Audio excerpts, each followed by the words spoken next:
nombre es Alejandro Gómez, yo soy distribuidor cinematográfico independiente y estamos en la casa donde se inició la compañía de películas mexicanas de Colombia, don Pepe Alcaraz de Guadalajara, México. Él vino acá a Colombia en representación de todos los productores y alquiló esta casa en el año 1950. Empezó, lógicamente, a contratar gente. Mi padre estaba recién salido de muy joven, había estudiado contaduría. Entonces vino y tocó las puertas, su primer trabajo hasta que se acabó la compañía, vino y tocó las puertas y lo entrevistó precisamente don Pepe Alcaraz, don José Alcaraz, y quedó encantado con el viejo y empezó a trabajar. Él empezó como contador, pues su profesión, pero a medida que fueron pasando los años, entonces ya terminó como asistente de este señor Alcaraz. Entonces empezó a viajar por todo el país. Allá Películas Mexicanas ya tuvo el proceso de que en 1960 fue tan fuerte la compañía, que eran distribuidores, entonces dijeron, hombre, ¿qué hacemos nosotros dándole las películas para que nos las exhiba Cine Colombia? Entregando, no, nosotros mismos hagamos nuestros propios teatros. Entonces Películas Mexicanas empezó como exhibidor en 1960, cuando construyó el Teatro México. Empezaron a aparecer figuras como Alberto Vázquez, Enrique Guzmán, César Costa, Angélica María. Entonces ellos venían a Colombia, traían sus películas, pero también se presentaban en el Teatro México. Entonces fue construido precisamente para eso. Es una maravilla el teatro, 1.400 butacas con camerinos. Me cuenta mi papá una anécdota, creo que fue con María Félix. Sí, creo que fue con María Félix, cuando vino María Félix se presentó al Teatro México. Entonces ya se iba a presentar, ya estaba todo el público lleno el teatro.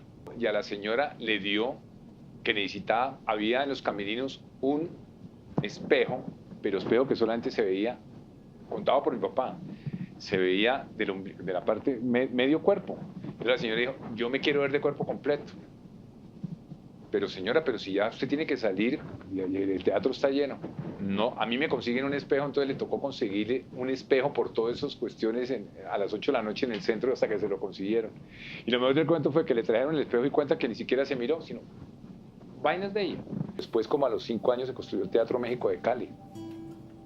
Después, como a los 3 años, se compró ya un teatro hecho, el México de Medellín, que era de un señor Pote Londoño. Y compraron después, a los 2 años, Películas Mexicanas compró el Colón de Barranquilla. Entonces Películas Mexicanas ya llegó a tener 4 teatros en las ciudades más importantes. Al año 71 vino un proceso que ya Películas Mexicanas ya dejó de producir, que ese fue el comienzo de la decadencia, entre comillas, porque ya dejó de producir películas de cantantes, de luchadores y humoristas, y empezó a hacer cinearte, de Arturo Risten, Humberto Hermosillo, Jorge Fons, Luis Alcoriza, que no se podían colocar en el Teatro México esas películas porque el Teatro México, los teatros México es un teatro de público muy popular.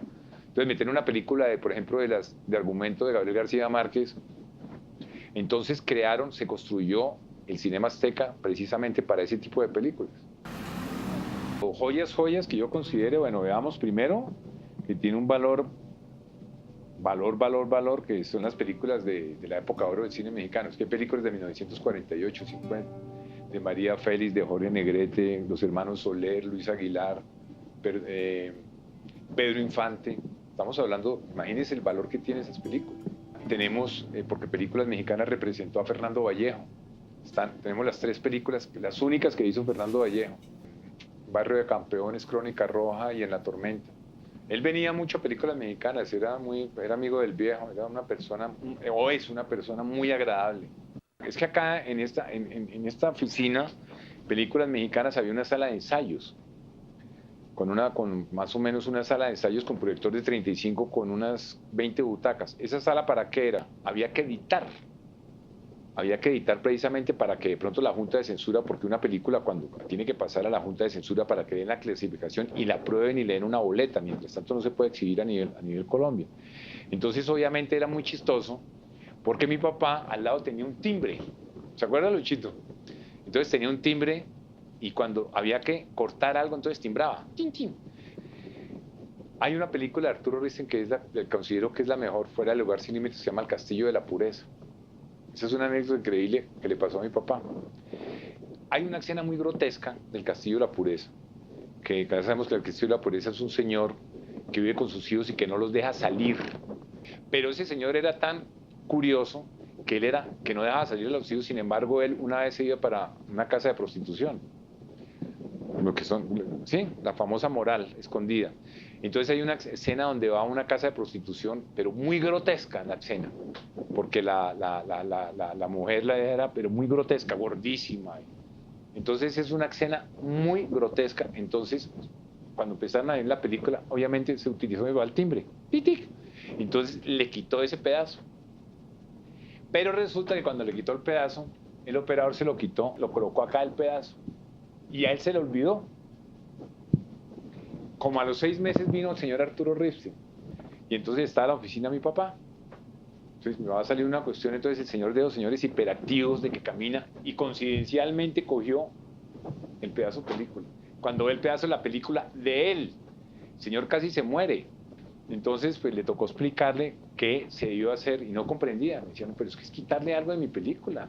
Pues un director, pues él no va a entender eso. Pero hombre, que comercialmente ese pedazo no la pueden, pues, y sobre todo a las películas mexicanas la Junta de Censura le da muy duro, o se le puede bajar la cuestión. Por fin el señor entendió, pero lo único que exigió fue que la película, después de que se sacara, le tenían que poner su pedazo. El momento más dulce fue cuando mi padre me dijo, ¿quiere trabajar conmigo? Ese fue, yo creo, que uno de los momentos más felices de mi vida. Así de simple. Y los más tristes cuando se acabó la compañía, que eso sí fue muy doloroso. Sobre todo para mi papá también fue muy duro, porque él vio nacer y vio terminar la compañía.